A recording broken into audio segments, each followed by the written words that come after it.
Hello, everyone at EGX Digital. I'm Oli Welsh, editor of Eurogamer, and joining me, I have Digital Foundry's Richard Leadbetter, and we're here Hello to there. talk about next-gen consoles. The starting point of this discussion was Xbox Series S, but it turns out over the last couple of weeks, basically everything has happened. We've learned price and date for all of the Xbox consoles and the PlayStation 5 consoles, as there's a pair of each of them. We know when they're coming, we know how much it's going to cost us, and we know the worst kept secret in next gen Xbox Series S is indeed real. And its reveal, which was leaked in the first instance, I think was probably the trigger for this avalanche of information and these pricing decisions from Xbox and Sony. So it's been a long summer waiting for this information, but it's good to have it all out in the world finally. Yeah, definitely. Well, the thing about Series S is that they couldn't announce it without revealing the price, really, because the whole point of it is that it's a cheaper Xbox. And if you're going to reveal a cheaper Xbox, you've basically got to tell people how much the more expensive one is going to cost and then position the cheaper one. So, yeah, a really interesting strategy there where essentially they've cut costs on pretty much every part of the design, but I still think the overall product is actually quite intriguing. So if we look at the cuts, first of all, it starts with the main processor. It's 55% of the size of the Series X, which means that it's a lot cheaper to produce. The smaller a chip it is, the more cheaper it is to produce, the less likely there'll be failures on the production line.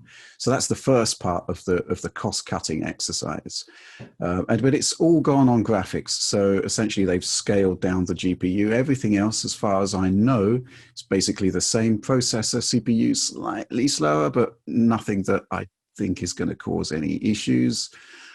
Secondly, there's the memory, which is my primary concern, where you've gone from a 16 gigabyte machine to a 10 gigabyte machine, 13.5 gigs of usable memory down to 8.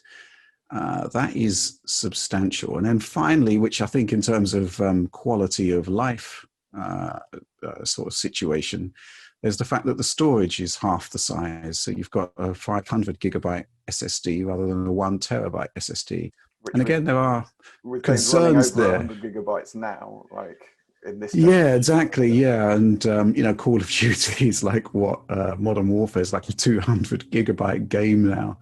Mm. There are some potential efficiency savings moving into next gen, but man, that's problematic.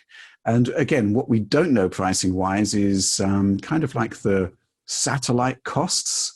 So obviously you've got the plug-in 1 terabyte external drive for Series S and X, but we don't know how much it costs. We do know how much expandable storage for PlayStation 5 will cost because it's an off the shelf drive, but it's a high-end one. That's going to be extremely expensive as well. So I think, my takeaway, I mean, obviously the Series S discussion has kind of been eclipsed slightly by the fact that, for us, it's the day after the PlayStation 5 price reveal. That's right, as we record Where, this, it's yeah, the morning after the night before. yeah, so we've got the digital pricing for PlayStation 5 at $399. I mean, that might be a different discussion in of itself, the whole value proposition of these machines now. But I think certainly in Sony's case, they're going to be wanting you to buy the more expensive one. Why do you think they want you to buy the more expensive one? Do you think they're taking a hit? Yeah, well, if you think about the vectors for cost saving on the digital PS5, I've just outlined what they are on Series S, which is wholesale cuts across the board. On PlayStation 5, the only cut is the fact you're not getting an optical drive, which, according to my sources, saves them about $25 max on the bill of materials. And yet the machine's So $100 cheaper. yeah. So where is that extra money going to come from? How is it going to be paid? Obviously, the fact that you're locked into the digital ecosystem, and then now there's talks of what, $70 games? More, is it that or more? I don't know at the moment. $70 is the list price for some of the launch games, including Demon's Souls. And of Right. course, if you're buying from the PlayStation Store, you've got no choice to pay that, but to pay that full whack unless there's a sale on.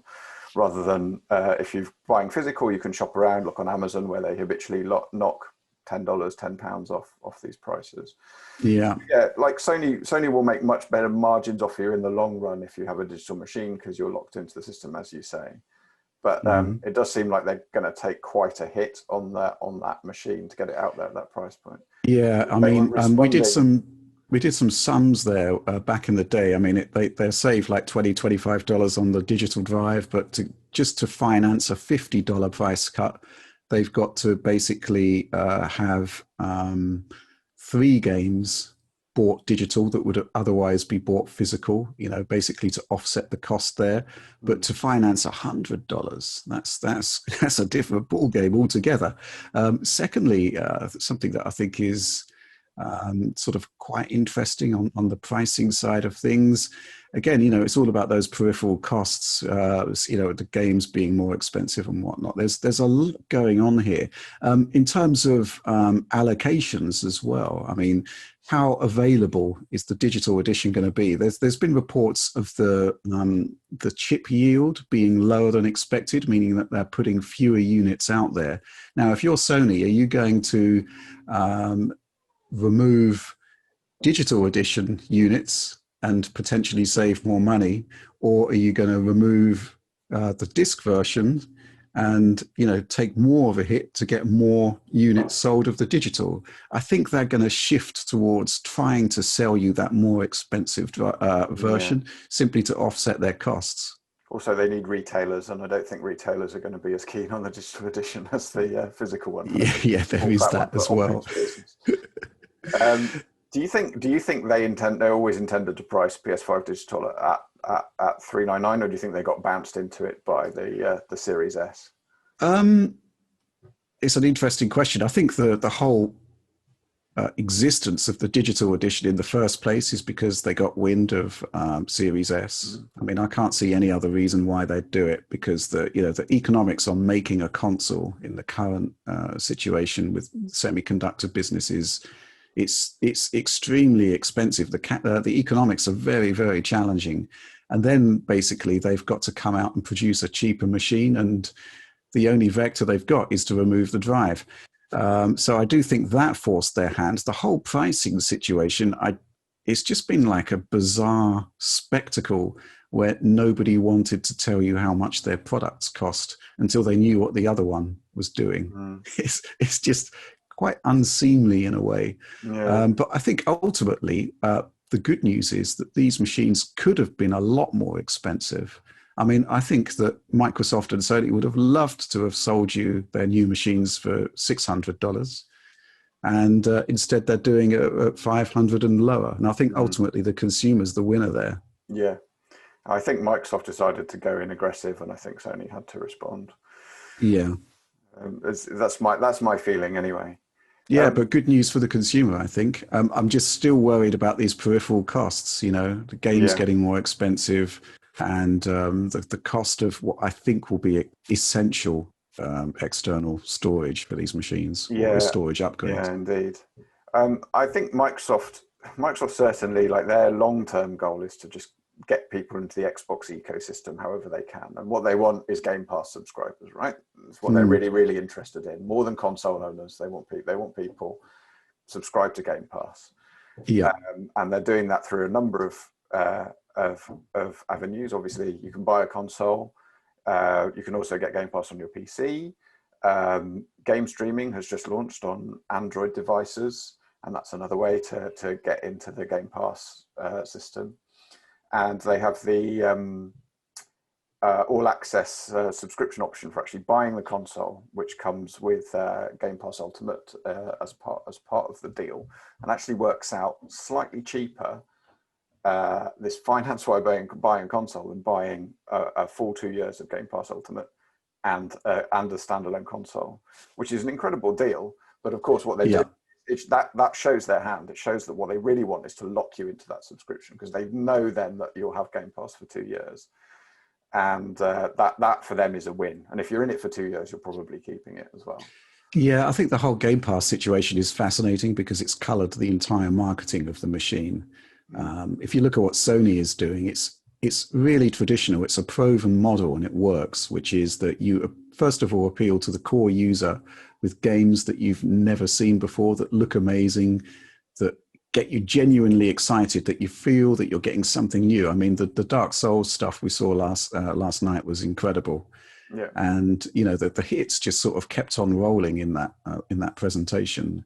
So that's the sort of traditional approach. You appeal to the core user, and then they evangelize it to everybody else. And it worked amazingly for PlayStation 4. Mm. And obviously, Microsoft back then tried a different approach there, which I don't need to talk about how spectacularly that failed.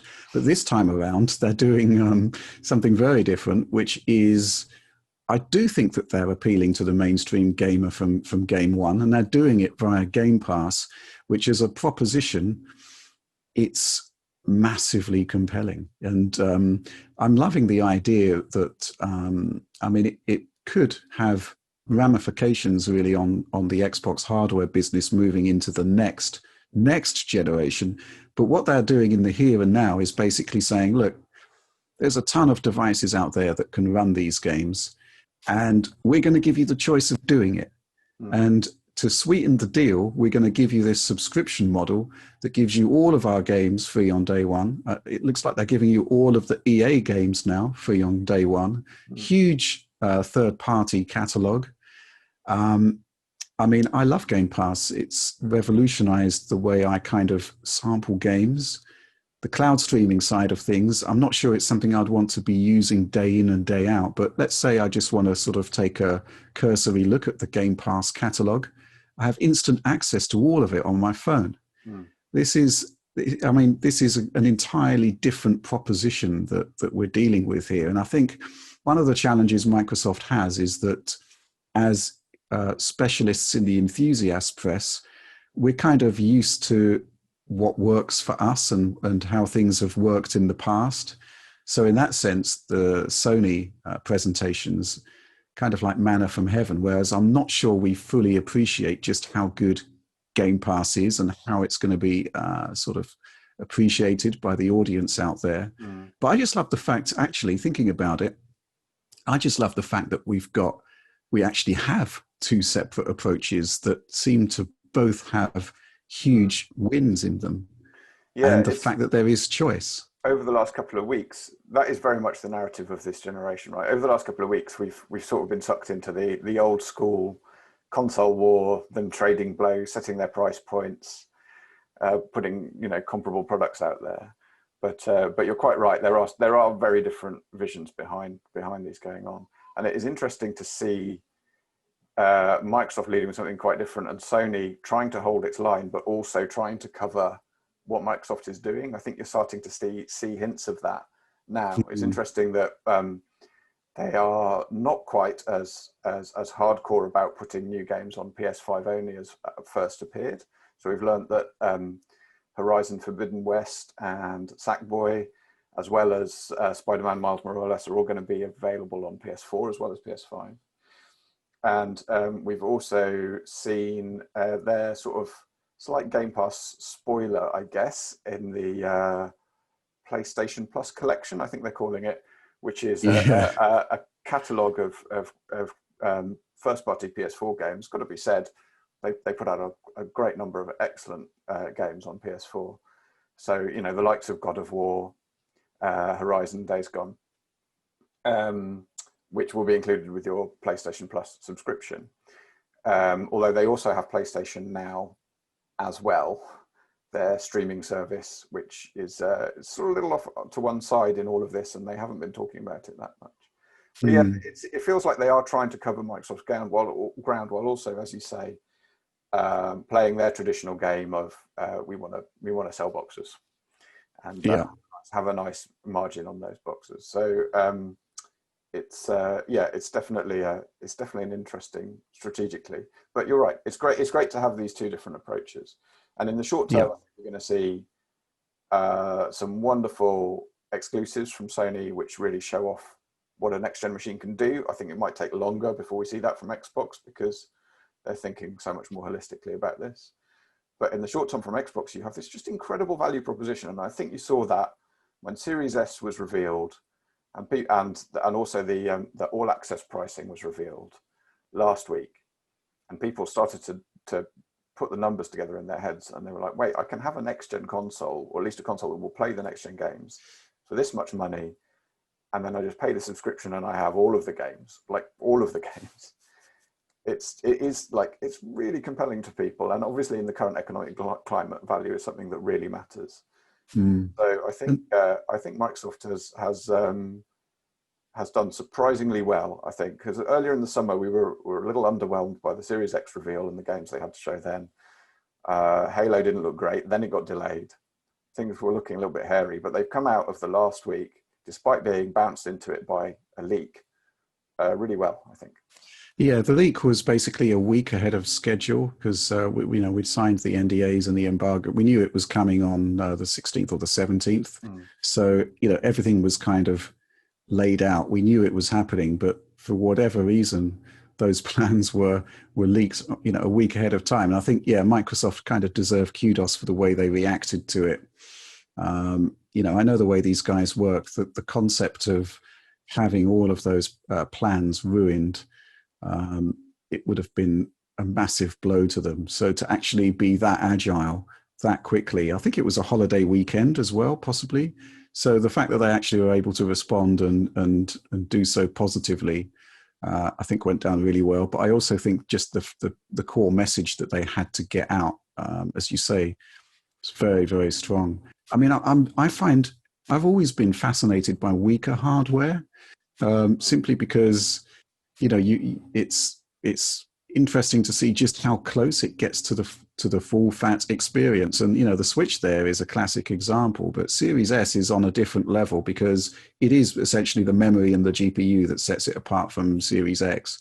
And what I love about it, over and above the price point, first of all, when I was at Microsoft in March, I was kind of a bit telling them I was a bit iffy about the fact that consoles are getting bigger and consuming a lot more power.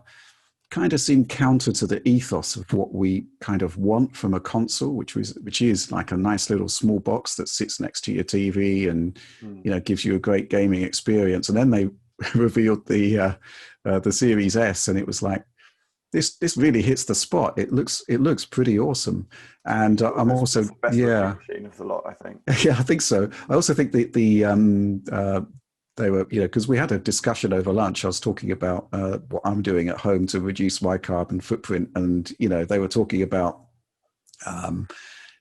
when they revealed the Series S, it was like, well, this is what we're doing for sustainability. It's a much lower power machine. So I'm going to be interested to see just how much of how low the power consumption is on it, but it should be pretty low. So that's another angle to it. But I think over and above my environmental sensibilities, it's just the fact that we've got a nice small console box that is going to be able to play all the new games. Developer response to it has been kind of mixed, I'd say, because whichever way you slice it, I think the GPU scalability of side of things isn't a problem.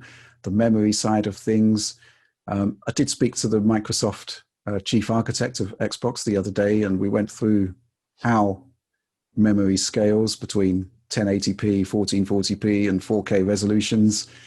He seems to think that the sums add up there, but I think it's going to be, basically the developers are going to have the last word there.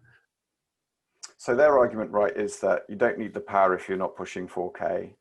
Yeah. And you don't need the memory if you don't need 4K texture. Yeah, right? That's it. It's not just the textures, it's as well. It's basically the way that rendering is done these days. Deferred renderers use this thing called a G buffer, which basically contains a whole bunch of properties relating to textures and their materials and how they interact with light. And those buffers, the G buffer, it's enormous. And, as you reduce resolution, it eases up on memory massively. And that's how they think that the 8 gigabytes of available memory will work out. So, I mean, I'm going to be interested to see how that plays out. But, I'm hearing a lot of interesting things about the consoles and how the developers are getting on with them. I just think they're really happy to be working on new hardware. And obviously, the more higher end engine developers are really happy to have stuff like hardware accelerated ray tracing to get their teeth into. So a lot of opportunities there. And I think even sort of pretty close to launch, you're going to be seeing some really nice stuff there. The big question, well, actually, there's two big questions about Series S. The first one I don't think we can properly answer yet, which is it really a next-gen console? I would say it is. I think that can be answered fairly conclusively, because if you look at what the gains are, where the leaps are, CPU is virtually the same as Series X. You do have solid state storage attached to the system. It's not a mechanical hard drive. This is going to be a big deal on both yeah. Xbox and PS5, isn't it? And yeah, they're both stressing it quite. These fast load times, they're both stressing it quite. Well, there is an irony with Series S, which is that because it has the same SSD but less memory, there will be scenarios, and I'd imagine quite a lot of them, where the Series S will be faster loading than the Series X. Amazing. I mean, it's probably not a major marketing point that Microsoft want to get out there, but it is the reality of using the same storage with less memory. Yeah. But obviously the question is what the impact is going to be on the experience. I honestly think it will be lower quality textures. Microsoft have got this, they call it shader feedback sampling, which essentially scales textures and basically doesn't need to load in every single iteration of every single texture. It can stream in just the ones that are needed to display. They're calling it a multiplier on system memory. That will help. The extent to which it will help the Series S in particular, I don't know. But this is a modern GPU. It has all of the features of Series X. The only issue, I think, GPU-wise, I'd be concerned about beyond resolution is ray tracing, because that requires quite a lot of system resources beyond the GPU. So you've already got a limited GPU there. It's also heavy on memory bandwidth, which the Series S isn't so great on. And that's going to be a bit of a challenge for them. I wouldn't be surprised to see Series X games that have ray tracing and Series S ones that don't. But yeah, I guess it's down to the developers to scale that. But I'm pretty sure that Microsoft will allow them to run with ray tracing on X and not on S if that's what it takes to get the game working. So I know ray tracing is something you've been evangelizing for a couple of years at Digital Foundry. Sure. Do you want to give the quick sort of 2-minute pitch on what it does and why you want it in your games? Well, what it does is essentially bring more of an idea of realism into rendering, okay? And the funny thing is that developers have got really good at faking realistic lighting in their games, but it is faked. And to begin with, the differences that we're seeing with ray-traced reflections are quite subtle, but if you look at something like Metro Exodus, where the entire illumination, the whole global illumination system is based on ray tracing, it just looks so much better.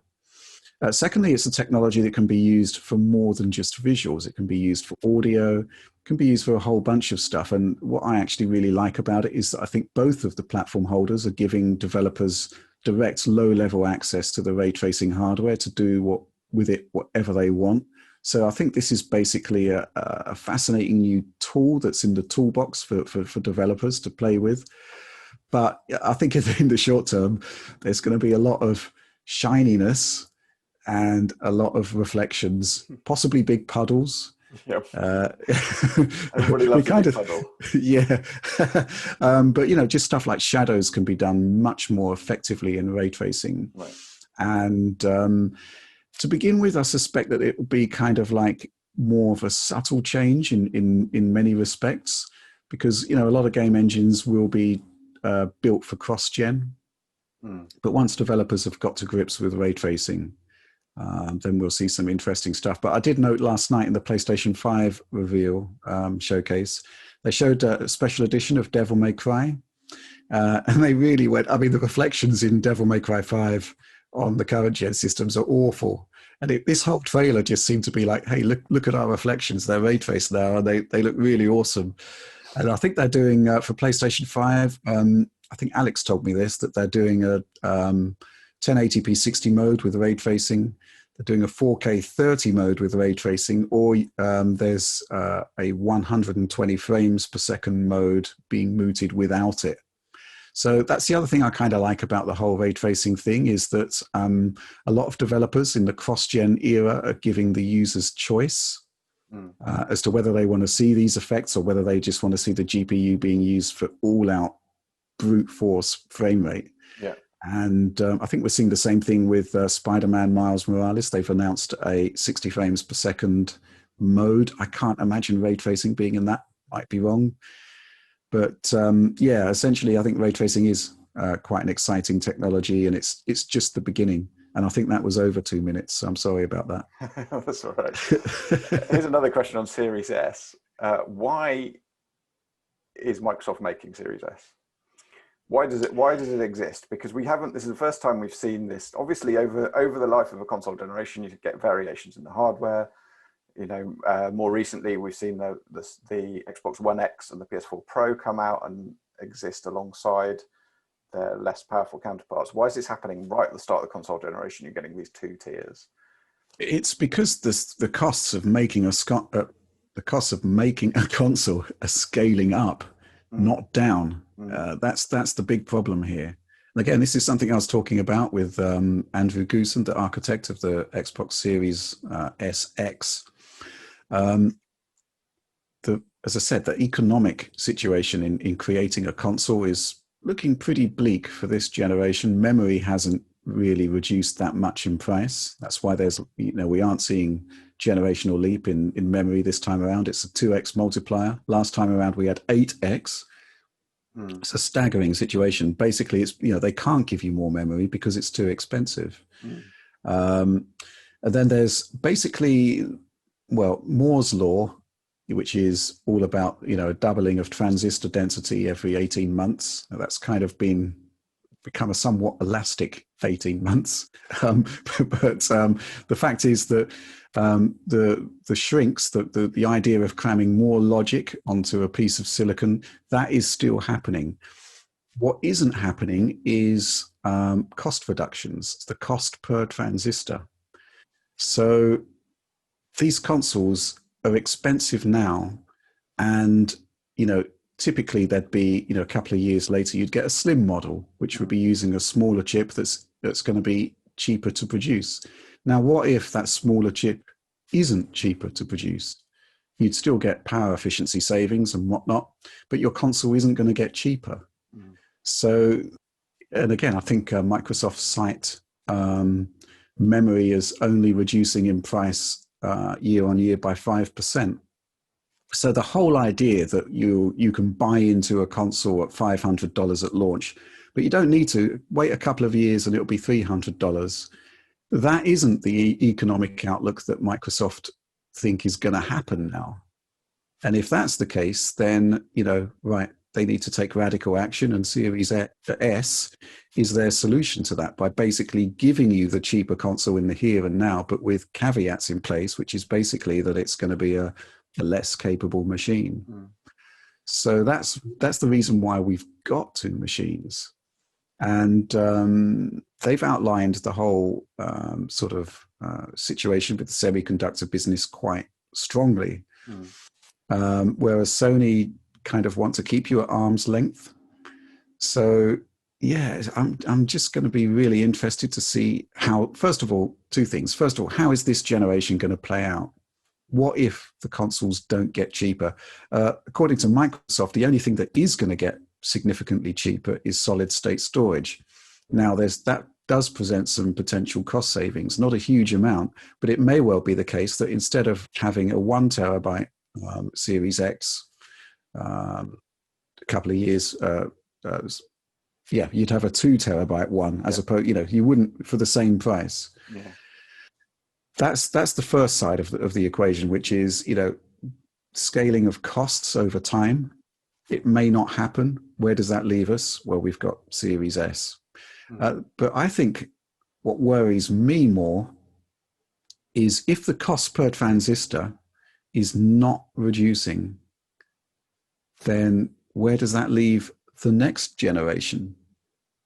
Because you're going to be pegged at the same performance level as the current generation at the current prices with very limited scalability in cost reductions.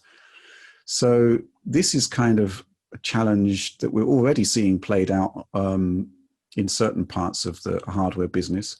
For example, you might have noticed that your iPhone and your high-end Samsung Galaxy, they're not getting cheaper, are they? They're producing cheaper versions that you can buy into, but the flagships are now north of $1,000. This is the environment that the console manufacturers have got to play in as well. It's going to require some innovative solutions, and it's also going to affect the PC graphics hardware side of things as well, CPUs as well. So there's a big challenge ahead. So yeah, according to Microsoft, Moore's law is alive and well. You'll be able to produce smaller processors, but they're not going to be cheaper. So yeah, this is a bit of a worry for me, I'll tell you. Yeah, I'm sure Microsoft are betting on it all going into the cloud anyway, but well, that's the other thing. That's a way off. The cloud situation I find fascinating because Sony have got a partnership with Microsoft. So if and the reason that they've cited for this is basically, global reach. The Azure data centers are everywhere. They don't, Sony can buy into that infrastructure and they do it via Microsoft. But there's been a question that's been sort of bothering me about the whole Sony Microsoft deal for a while now, which is, well, put simply, are they going to stack Azure data centers with PlayStation 5 hardware in the way that they did with PlayStation Now, with PS3 and PS4? Are they going to do that? I mean, why would they do that if Microsoft already have Series X silicon in every single one of those data centers? It's basically doubling up on what is effectively very, very similar technology. The only real difference is on the consumer units is the SSD side of things, which isn't going to be a problem for server level storage. So, I just think that, we could be looking at a rich irony coming up in years from now, where we do start to see PlayStation 5 games being delivered via the Microsoft Azure cloud, and potentially they could be delivered via either Azure PC silicon or, in the richest of ironies, Series X silicon. Which would be quite remarkable. It would certainly put our platform comparisons in a new light, that's for sure. Well, yeah, it would be crazy to us, but to a regular man out there, they engage with a brand, right? They engage with the brand of Xbox, the brand of PlayStation. They're just going to be getting that. And I don't think anybody knows or cares that when they're watching a Netflix video, it's actually streaming off an Amazon server. Sure. Same one that serves them their Amazon Prime Video, these supposedly competing services. That's invisible to them and kind of no consequence. And I think Microsoft sees that and is betting on it. And obviously, as the owners of the servers, they're well placed for it. I think Sony has a bit of a different game to play, but they have an incredibly strong brand in PlayStation, arguably a much stronger one than Xbox, and that can only serve them well in a scenario where what people are doing is engaging with brands, I think. Yeah, the future of the console. I have no idea how it's all going to play out, but I'll tell you how it's played out over the last two generations, which is effectively that. So, and if you look at it at a global level, it's almost ridiculous that Sony and Microsoft have gone to AMD to create bespoke consoles, which are effectively based on the same CPU and GPU architectures. They've doubled up. They've each invested hundreds of millions of dollars in creating machines that, there are some variances, but they have much more in common than they do versus the differences. So, maybe a potential cost reduction in future is simply to have a generic box, a generic piece of console hardware, and, you fire it up and you either install your PlayStation app your PlayStation system level software or your Xbox system level software, or both. I think that would be an amazing way to actually sort of just double down on the platform rather than the hardware. Yeah. And I mean, also we're seeing Sony move into the PC space. I think what was quite amusing for me last night from the PlayStation 5 thing was that just the sheer amount of confusion that's been generated as to whether Sony first-party games are going to be appearing on PC or not. Because, you know, if their transmissions are saying that they are, then there's sort of massive backpedaling going on and mistakes apparently being made. And but, you know, sooner or later, it's surely got to end up on PC. Yeah, we've already seen Horizon Zero Dawn, haven't we? Yeah. Okay, I think we should wrap this up quite soon. I've got two last questions for you. One is about Series S, and it is it going to hold back next-gen games? Are developers having to keep the Series S SKU in mind when making their games? Is it going to hold back what they're doing, particularly third parties, obviously, multi-platform games? This is a question that's going to be answered in the fullness of time. So in the short term, no, I don't think. I think it could be mildly inconvenient in the short term. But bottom line is for multi-platform development, which, you know, essentially Microsoft itself is now a multi-platform developer. The whole concept of engine scalability has to work across so many different hardware SKUs. Just even if you factor in PC, you don't even need to factor in Xbox One, legacy Xbox One systems. Games have inherently got to be scalable to work on PC. So in that respect, I don't think it's going to be a problem for Series S. And Microsoft have actually built something they call the GDK, which is a development environment which will allow the same codes to be run on Xbox and PC. So I think they're in a good place there, assuming that the quality of the GDK is there, of course. And yeah, so in the short term, I don't see it being a problem because, you know, we've got this whole concept at the moment of cross-gen being possibly the most extended one we've ever had, simply because there's over 110 million PlayStation 4 systems out there that you just can't ignore. So yeah, in the short term, I don't really see a problem for Series S over and above some level of developer inconvenience. In the longer term, though, I don't know. Every time a weaker console has come out, historically, it has not fared well across the entirety of a console generation. The most recent example is, of course, the Xbox One /One S, which is really struggling now to keep up with PlayStation 4 Pro and Xbox One X. My worry is that the same fate could befall the Series S as developers really push the hardware. Memory is so important; it really is. And I'm not, as I said, I'm not too concerned about the GPU in the S because scaling back resolution is such a win. But the memory side of things, that is my concern. So yeah, I think in the short term, not a problem. In the longer term, time maybe. Yeah. Maybe, yeah. And finally, brass tacks, Series X, PlayStation 5, which machine is more powerful? I knew you were going to ask me that. Well, okay, there are two ways to look at this. First of all, I can tell you every single developer I've spoken to developing for PlayStation 5 has been evangelizing how easy it is to work for. It's essentially the same development environment as PlayStation 4, and you scale up from there for the new power, the new features and whatnot. I can't stress enough how happy developers seem to be with this situation. Now, specs-wise, Xbox Series X, there's been a lot of conjecture about how, you know, Sony's boost clock brings it into contention against Series X, how bafflingly to me, how a solid-state storage drive with higher bandwidth is going to make for better graphics. If you look at the numbers, there is simply no doubt that the Xbox Series X is, on paper, the more powerful machine. However, again, speaking to developers, the development environment that they're dealing with, some people seem to be extremely happy with it.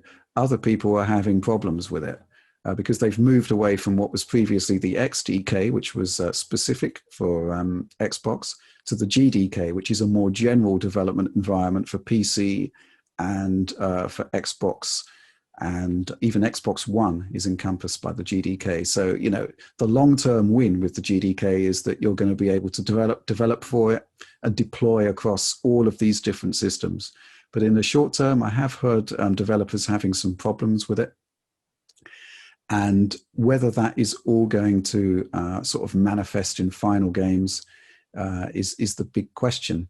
So, yeah, it's really difficult to call at this moment. And I think ultimately the specs issue is an interesting one, but it's all going to be down to the final software. It always is. I mean, this is why we haven't really done a huge amount of PS5 versus Series S/X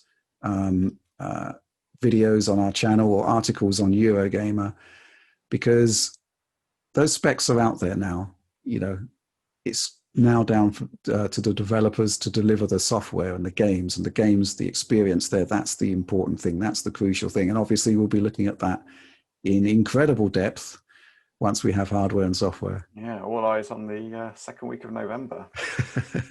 Isn't it third week or something for Europe for PS5? Yeah, for Europe for PS5. Hopefully we'll get at least one before then. Hopefully, yeah.